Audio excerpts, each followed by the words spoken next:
आज मुगाची इडली बनवते। माझी मुलगी अजून झोपली आहे, तिला झोपली अजून।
राकेश पण नाश्ता करायला थांबला नाही, आज लवकर गेलाय। लवकर म्हणजे आताच गेले, थोडा पण लवकर नाही गेलाय, पण रोज कशा लवकर पीठ थोडंसं पटकन पडलं ना, तवा तापलेला होता म्हणून मी ते तेवढाच ठेवला डोसा करून। आता मी चहा आणि मुगाच्या डाळीचा डोसा खाणार आहे नाश्ता। आणि थोड्या दिवसापासून ब्लॉगिंग न करण्याचं कारण होतं की वेळ नव्हता मिळत दिवाळीमुळे, आणि मी विचार केला स्वतःला थोडंसं रिलॅक्स करते आणि मला रांगोळी वगैरे काढायला आवडते। तर मग मी रांगोळीचं मला खूप लहानपणापासूनच मला आवड आहे रांगोळीची। तर मी विचार केला की रांगोळी थोडीशी काढेल, काहीतरी कॉन्टेंट टाकायला पाहिजे ना, एकदमच काय टाकायचं नाही, म्हणून मी ॲक्च्युली विचार केला रांगोळ्या काढेल आणि रांगोळ्याच टाकले। तर मी ब्लॉगिंग तर सोडलेलं नाही आहे, ब्लॉगिंग मी करतेच आहे। तर मला इंस्टाग्रामवरती काही 2-3 मेसेज आलेले होते, जास्त नाही 2-3 मेसेज आले होते की तुम्ही ब्लॉगिंग बंद केली, मी सोडलं आहे का आता डेली ब्लॉगिंग। मी म्हणजे सोडलं नाही आहे, ते सांगण्यासाठीच म्हणून मी विचार केला की सांगूया ब्लॉगमध्ये की मी ब्लॉगिंग सोडलं नाही आहे, बस थोडासा मी ब्रेक घेतला होता, कारण की बऱ्याच गोष्टी घडल्या आहेत काही दिवसांमध्ये।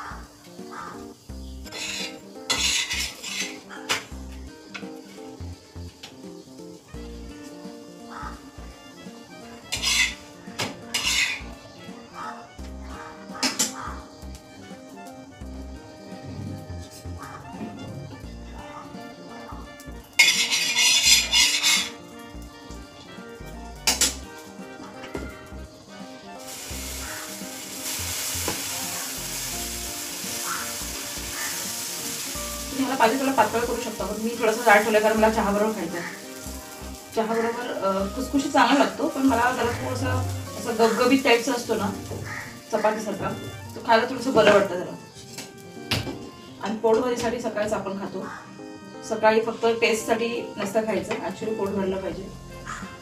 तर कुरकुरीत करणार ना तर ते मग कुरकुरीत तो असाही राहणार नाही आहे, कारण की मी एक बनवून खाणार नाही. एक बनवून खाल्ला तर कुरकुरीत खाऊ शकते आणि सगळेच मी कुरकुरीत नाही खाऊ शकत. आणि ह्यात तांदूळ थोडे सुद्धा नाही आहेत. तांदूळ असतील तर कुरकुरीत होण्याचे चान्सेस पण असतात. अजिबात तांदूळ नाही ह्याच्यामध्ये. मी ह्यातमध्ये फक्त मुगाची डाळ आहे आणि जितकी डाळ नाही सॉरी मूग आहेत, अख्खे मूग. आणि जितके अख्खे मूग आहेत ना त्याच्या अर्ध्या क्वांटिटीमध्ये उडदाची डाळ टाकते. आणि ह्याला फर्मेंट करण्याची तुम्हाला काही गरज नाही. थोडंसं सकाळी थोडंसं करून तुम्ही इनो ॲड करू शकता, थोडासा इनो टाकू शकता. नाहीतर मग तुम्ही बिना इनोचं केलं तरी हरकत नाही, पण थोडं जाळीदार नाही होणार. हा बघा तुम्हाला जाळीदार दिसेल. मी प्रेफर करते इनो टाकणं, कारण की मला वाटतं की इनो टाकल्यामुळे ते जरा जास्त हलके होतात डोसे, म्हणून मी टाकते.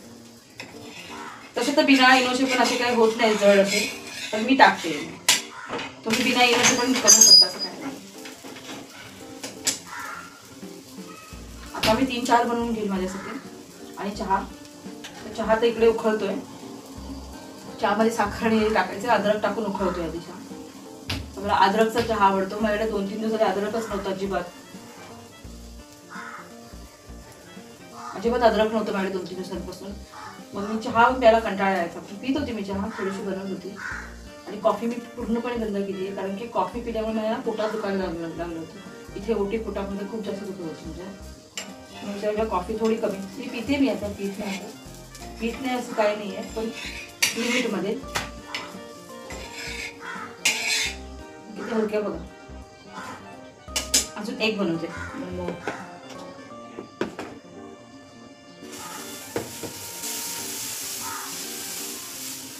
तवा तापला ना की तव्यामध्ये चिटकत नाही ते. आणि म्हणजे सॉरी तवा नीट तापला असेल ना, जास्त तापला असेल ना, नीट तापला तर ठीक आहे, पण जास्त तापला असेल ना तर हे जे बॅटर आहे ना हे सोडतं, तसं पसरत नाही. तवा बॅटर सोडतो आणि त्यामुळे आपल्याला डोसा नीट पसरवता येत नाही. तुपामध्ये बनवते मी, बटरमध्ये बनवू शकता. बटरमध्ये खूप जास्त टेस्टी लागतं. पण मी सकाळ सकाळी सगळ्या गोष्टी थोड्याशा अवॉइड करते. अनलेस मला बटरचं आपलं सँडविच वगैरे असतं, सँडविचमध्ये बटर खावंच लागतं, कारण काल माझ्याकडे सँडविच होते. आणि मी अधूनमधून शूट करते, मला जसं जमेल तसं.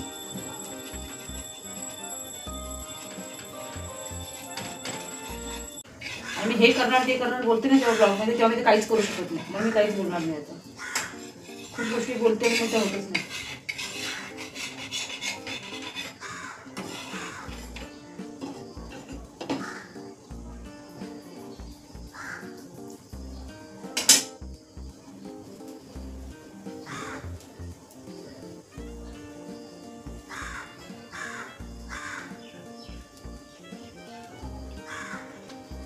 मी डोसे बस करते, बंद करून टाकते.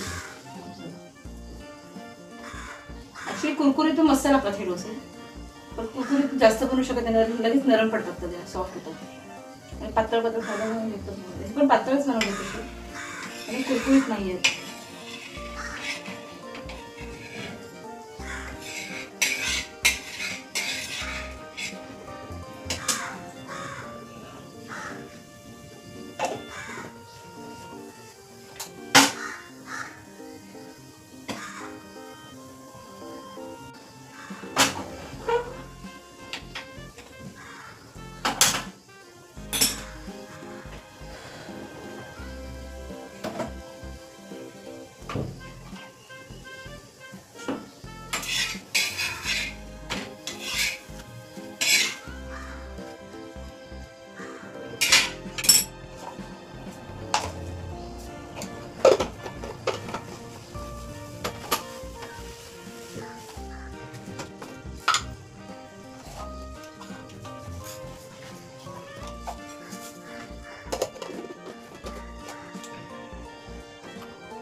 सँडविचची थोडीशी चटणी आहे,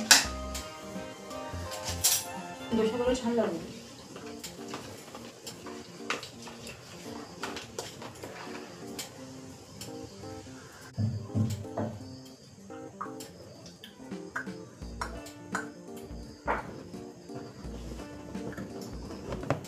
चहा बनतोय, इथं दूध पण गरम होत आहे. ही माझी कालची डोशाची चटणी आहे ही वाली. आणि आता मी मुगाचे डोसे बनवलेत, ते हे मुगाचे डोसे आहेत. आणि डोसे तुम्ही बघू शकता एवढे हलके आहेत ना, सॉफ्ट आहेत ॲक्च्युली. फक्त हे कुरकुरीत बनणार नाहीत कारण की ह्याच्यामध्ये तांदूळ बिलकुल नाही, तांदळामुळे कुरकुरीत होतात थोडे तरी. आणि ही चटणी आहे कालची सँडविचची चटणी आहे खालची. आणि हे बघा बाहेरचं अक्षरशः पावसाळा आल्यासारखं वाटतं. बाहेर आळूची पानं किती आलीत बघा. आज मी त्यांना मागणार आहे आळूची पानं. वरचे ते सुवर्ण म्हणून आहेत, साऊथ इंडियन आहेत, त्यांना मी ऑलवेज मागते म्हणजे ते देतात मला स्वतःच ते आणून. तर जेव्हा पण काढतात ते, तर आता भरपूर झाले तर काढतील ते आता 1-2 दिवसामध्ये ते काढतील, त्या देतील मला सुद्धा. आणि इथे माझा चहा चांगला उकळतो आहे. दूधसुद्धा गरम, कारण मी दूध आणि चहा वेगवेगळं गरम बनवून घेते. दूध वेगळं गरम करते मी, चहामध्ये मिक्स करत नाही कारण चहा मला जास्त होतो ऑलवेज.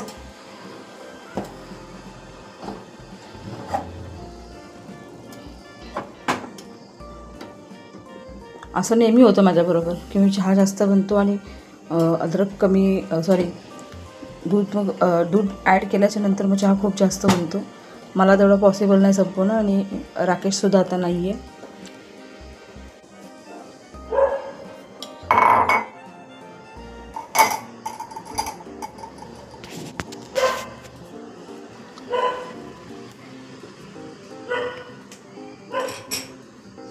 चहा सुद्धा झाला.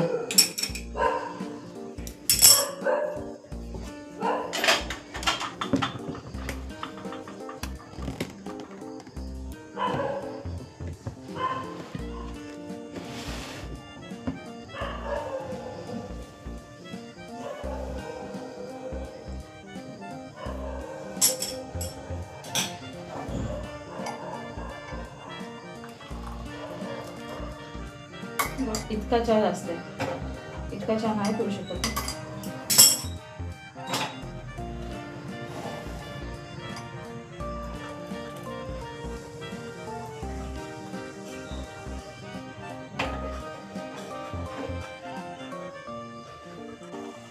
सो हा चहा आहे रेडी.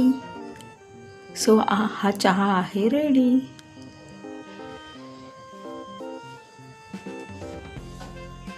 आणि हा माझा नाश्ता, हा चहा आणि हा नाश्ता टोटल.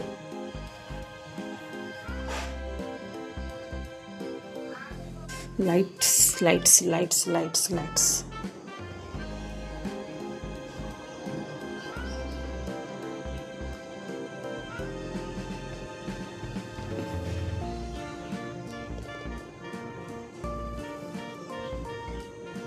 ही चटणी तुम्हाला खूपच डिलिशियस दिसेल. बिलीव्ह मी.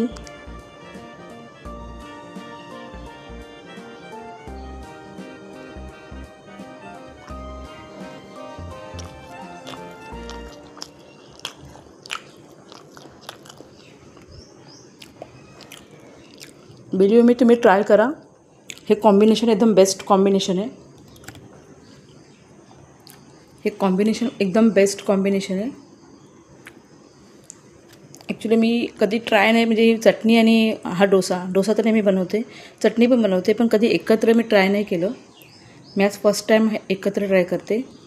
आणि तुम्हाला खरं सांगते, खोटं बोलणार नाही, 1 नंबर टेस्ट आहे.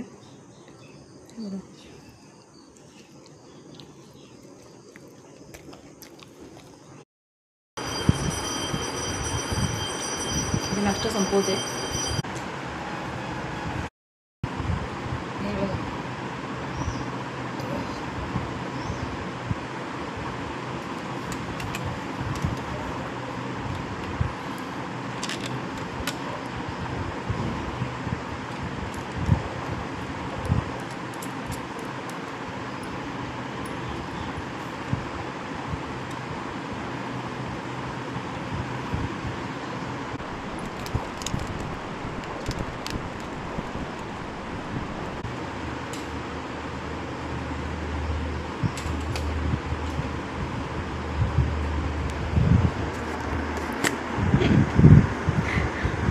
माझी मुलगी म्हणजे काय बोलायचं, अक्षरशः ट्रायपॉडची वाटच लावली तिने आणि ट्रायपॉडच्या मागेच लागलेली असते. कंटिन्यू ट्रायपॉड घेऊन फिरत असते दिवसभर. अशी आता ती उठली नाही आहे, झोपली अजून, त्याच्यामुळे जरा शांती आहे. पण बोलता तरी येतं आहे, बोलू देत नाही. आपल्याला थांबा आम्ही बोलतो. तर मी आता ट्रायपॉडचं थोडंसं सेट केलं, कारण हे खालचं तुटलं होतं आणि मी उचलून ठेवलेले ते पार्ट जे काही तुटले होते ते. पण तरीसुद्धा मला असं वाटलं की आता परत त्याच्यात जॉईन करून बघू, कारण की खूप दिवसातून आठवडाभरापासून मी बिलकुल हात पण लावला नाही त्याला. आणि ट्रायपॉड सेट केला आहे. आणि मी हे बोलत होते की आम्हाला छोटा ट्रायपॉड आहे जो मी किचनमध्ये यूज करते, कारण किचनमध्ये ह्या मोठ्या ट्रायपॉडने अरेंज होत नाही तो बरोबर, त्याच्यामुळे मी हा वाला घेते. Back to my channel. आणि कसे आहात तुम्ही सगळे? मी छान आहे, मजेत आहे. आणि काही इंस्टाग्रामवरती मला 2-3 मेसेज आले होते की तुम्ही ब्लॉगिंग सोडली आहे का, डेली ब्लॉगिंग. तुम्ही डेली ब्लॉगिंग सोडली नाही आहे. ॲक्च्युली थोडासा सध्या मेंटल स्ट्रेस पण खूप जास्त होता आणि त्याच्यातून आम्ही बाहेर निघतो कुठे नाही. तर दिवाळी पण लगेचच तोंडावरती आली. मन पण नव्हतं करत काही गोष्टी करण्याचं, पण मी विचार केला की आठवडाभराचा थोडा चांगला ब्रेक घेते, कारण की अनप्रोडक्टिव्ह काही देण्यामध्ये काहीच पॉईंट नाही. मला ॲक्च्युली सिरियसली मला आवडत नाही की आपण फक्त समोरच्या समोर एक टाईम वेस्ट नाही करू शकत. आणि मला स्वतःलासुद्धा हा टाईम वेस्टच वाटतो की जर आपण काहीच करत नाही ना आपण तर काय लागतो मला. तर सो मी त्याच्यामुळे व्हिडिओ वगैरे बनवला नाही आठवडाभर. आणि सुट्टी वगैरे पण होती राकेशला, तर तुमच्याकडे त्याला पण सुट्टी आणि त्याला काही ब्लॉगिंगमध्ये यायला आवडत नाही. तर त्याच्यामुळे म्हणजे त्यांनी मला मना केली. तो बोलला मी जेव्हा माझं मन करेल तेव्हा मी येईल, तोपर्यंत मी येणार नाही, मला फोर्स नको करू. तर मी त्याला फोर्स वगैरे असं काही कधी केलं नाही. पण काहीतरी त्याला वाटलं ज्यावेळी त्याला वाटेल मला यायचं आहे ब्लॉगिंगमध्ये, तेव्हा तो डेफिनेटली येईल. आणि मोस्ट वेलकम आहे त्याचं माझ्या ब्लॉगमध्ये.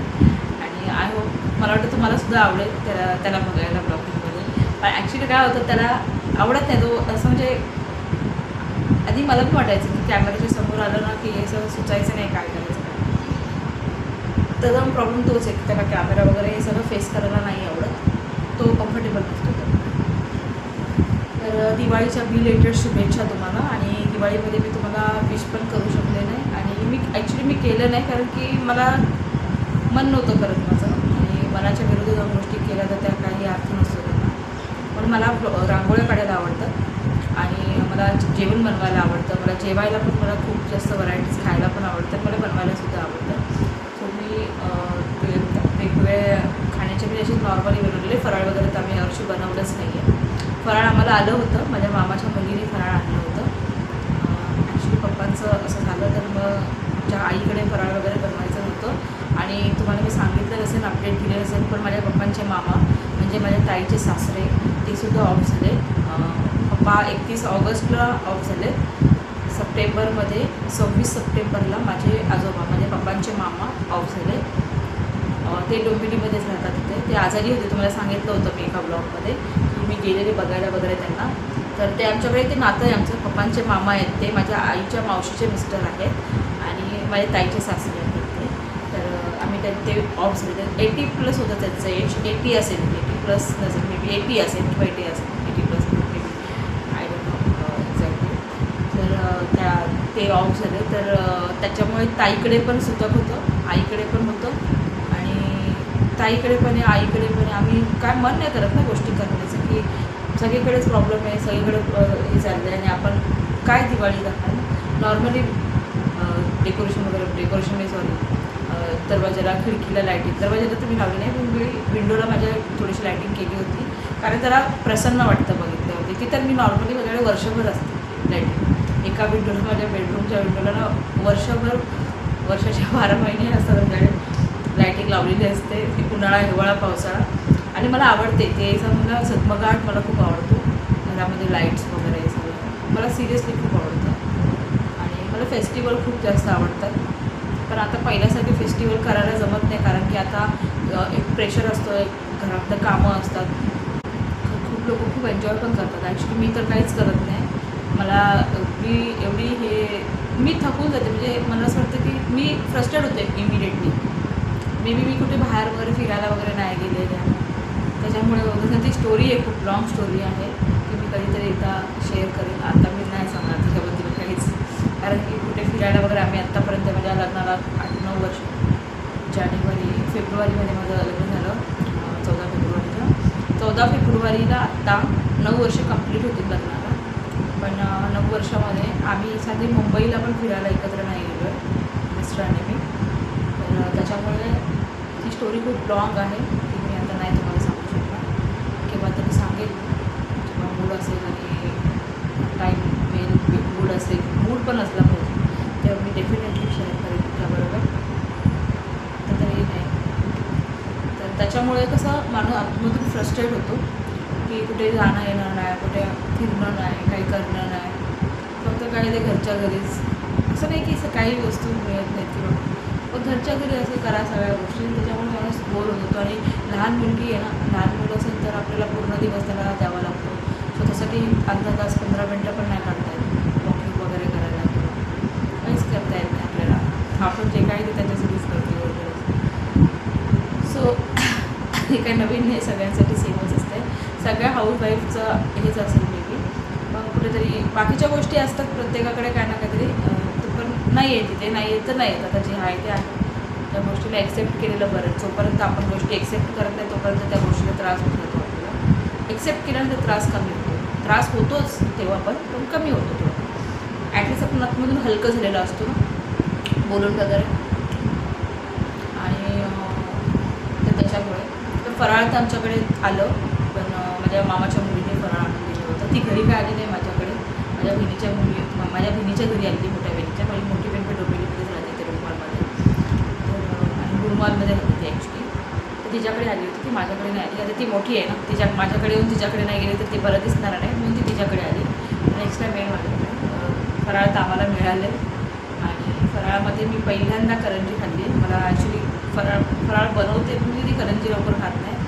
फर्स्ट टाईम असं झालं की तिने मला पाठवलेल्या करंजी सगळ्या छान होत्या, टेस्टी होते. मी खाल्ला. बेसनचा लाडू पण मी खाल्ला आहे, चांगलं फराळ होतं, टेस्टी फराळ होतं.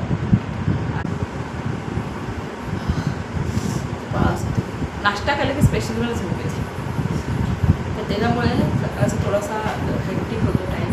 आणि माझी गुन्हूसुद्धा उठली आहे, आणि माझी गुन्हू उठली आहे. 100 वर्ष माझा गुन्हा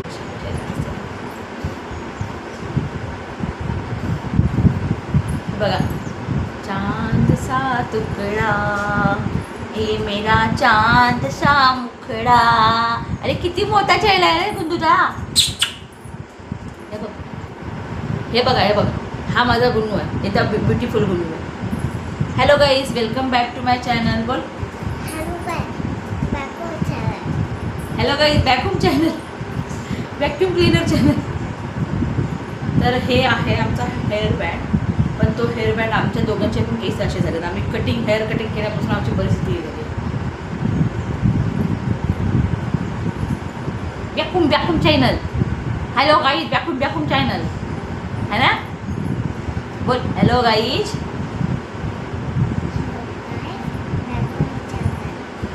hello guys, welcome back to my channel. बाजूला. आणि भाऊबीज आम्ही लोकांनी केलीच नाही आहे. भाऊबीज करायची नव्हती ना ताईकडे पण, कारण ताईचा मुलगा जो आहे तोच एक भाऊ आहे ह्याला पण. माझ्या छोट्या बहिणीच्या दोन्ही मुलींना आणि माझ्या मुलीला ते भाऊ तोच आहे. तर तिकडे त्यांना पण सुतक असल्यामुळे त्यांना काय भाऊबीज वगैरे करायची नव्हती आणि आम्हाला पण नव्हती करायची. तर भाऊबीज आम्ही काही केली नाही, एकमेकांकडे गेलो पण नाही त्या दिवशी. दुसऱ्या दिवशी ताई आलेली भेटायला, पण भाऊबीजच्या दिवशी मी फ्रॉक घालू शकले नाही तिला. पण मी एक पाडव्याला एक फ्रॉक वापरलं होतं तिने. आणि हे फ्रॉक एवढं सिम्पल आहे पण खूप सुंदर आहे. एक मिनिट थांब ना, बघू दाखवू. हे असं फ्रॉक आहे, कॉटन आहे. एक मिनिट थांब. हे बघा, एकदम कॉटन आहे हा फ्रॉक. डीमार्टमध्ये कपडे चांगले असतात, पण एकदम लो क्वालिटीचे, पैसे कमी असतील तर तुम्ही घ्याल तर तुम्हाला स्वस्त मिळणार. स्वस्त बघाल तर तुम्हाला एवढे चांगले मिळणार नाही. आणि ह्या फ्रॉकची प्राईस आहे 399, 400 रुपीजचा फ्रॉक आहे. पण हे फ्रॉक खूप सुंदर आहे. तिला छान दिसतं त्याच्यासाठी. क्यूट कलर छान आहे आणि कॉटनचा कपडा आहे एकदम असा सॉफ्ट असेल बघा, चिकनचा कपडा आहे. तर हा एक फ्रॉक मी आणला 399. 1 मिनिट थांब बोलते मी. सुरू झालं बघा हिचं आता, असं फोन सुरू झाल्या सुरू झालं. तर हे 399चं हे फ्रॉक आहे आणि हे एक फ्रॉक आहे. ह्याची प्राईस आहे हे 490. 1 मिनिट थांबतेस. हे 499चं आहे. उलटं दिसेल तुम्हाला कारण फ्रंट कॅमेरा चालू आहे. 499चं आहे. तर हे एक फ्रॉक मी घेतलं. हे मी ॲक्च्युली घेतलेलं तर दिवाळी, पण मला ॲक्च्युली आयडिया नव्हती की भाऊबीज पण करायचं नाही आहे. ते मला माहिती नव्हतं ॲक्च्युली, थोडीशी आयडिया पण नव्हती मला की भाऊबीज पण करायचं नाही. मला वाटतं मुलांचं केलं जाईल असं. पण नंतर मला ताई बोलली की सुतक असल्यामुळे तिच्याकडे पण भाऊबीज करता येणार नाही बोलली. तर म्हणून त्याच्यामुळे तर हे फ्रॉक मी तिच्यासाठी फार लांब. तर हे भाऊबीजसाठी फ्रॉक आणलं होतं म्हणजे भाऊबीजच्या दिवशी घालण्यासाठी. तर हे फ्रॉकसुद्धा खूप सुंदर आहे बघा. अशी बोळ येते आणि खालचा एक्सलंट आहे. आतमध्ये सुद्धा छान आहे.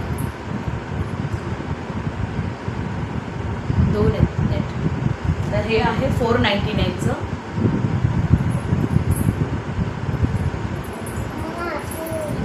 छान पॅच आहे.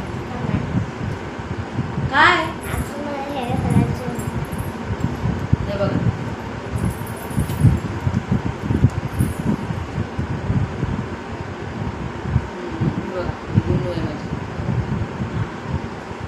तर हे आहे 499. ते आहे 399. दोघांमध्ये 100 रुपीचं फरक आहे. ॲक्च्युली फ्रॉक दोन्ही पण सुंदर आहेत, कम्फर्टेबल आहेत. मेन म्हणजे मी कुठली पण गोष्ट इरासाठी मी कपडे वगैरे खरेदी करते. मी कम्फर्टेबल कपडे खरेदी करायचा प्रेफर करते कारण की मुलांना ना इरिटेटिंग ते झगमगाट असतो. ह्याच्यामुळे तुम्ही बघा टिकल्या आहेत हे बघा, पण ह्या टिकल्या खालच्या पोर्शनला आहेत. वरचा कपडा तुम्हाला पूर्ण कॉटनचा कपडा आहे. पूर्ण एकदम सॉफ्टवाला कॉटन असतो ना, तो एकदम सॉफ्ट कॉटन आहे. त्याच्यामुळे तुम्हाला ना बॉडीला इरिटेशन बिलकुल होणार नाही. ह्याच्याने एकदम कपडा सॉफ्ट आहे म्हणून मी वरचा कपडा पूर्ण सॉफ्टच नेहमी घेते. तर खालीचा खाली आहे पण खाली आतमध्ये अस्तर वगैरे पण आहे ना, त्याच्यामुळे इतकं प्रमाणे अस्तर पण तुम्हाला सांगू 2 अस्तर आहेत. एक ते नेटवाला आहे आणि एक ते कॉटनचं आहे. त्यावेळी फराळ फक्त पप्पांनाच आवडायचं जास्त. आता फराळ बनवायला काय अर्थसुद्धा नाही माझ्या आईकडे, कारण की माझ्या आईकडे एवढं फराळ कोणी आवडीने खात नाही. कोणीच नाही खात. म्हणजे आम्ही लहान होतो आम्ही खायचो, पण आता तिथे कोण असं खाणारं आवडीने खाणारं नाही आहे.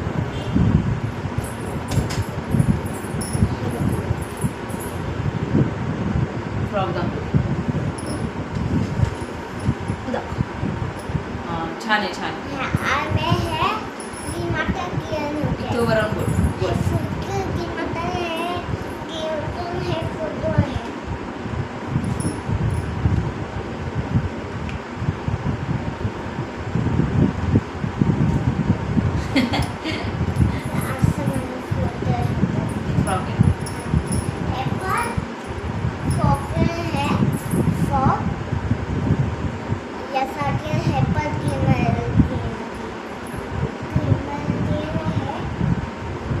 हे पण डीमार्टचं आहे.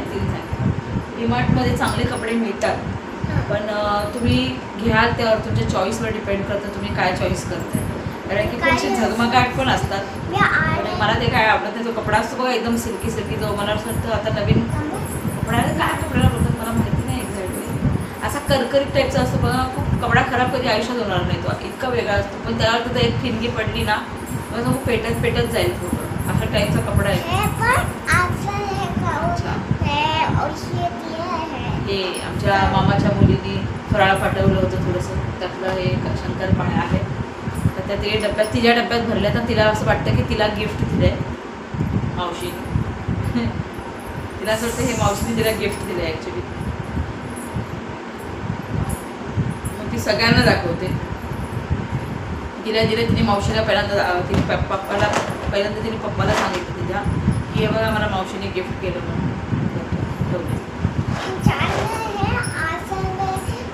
खायचा काही पत्ता नाही आहे. शंकरपाळ्या आहेत त्या. खाण्याचा वगैरे काही शौक नाही आम्हाला, फक्त दाखवायचा शौक आहे.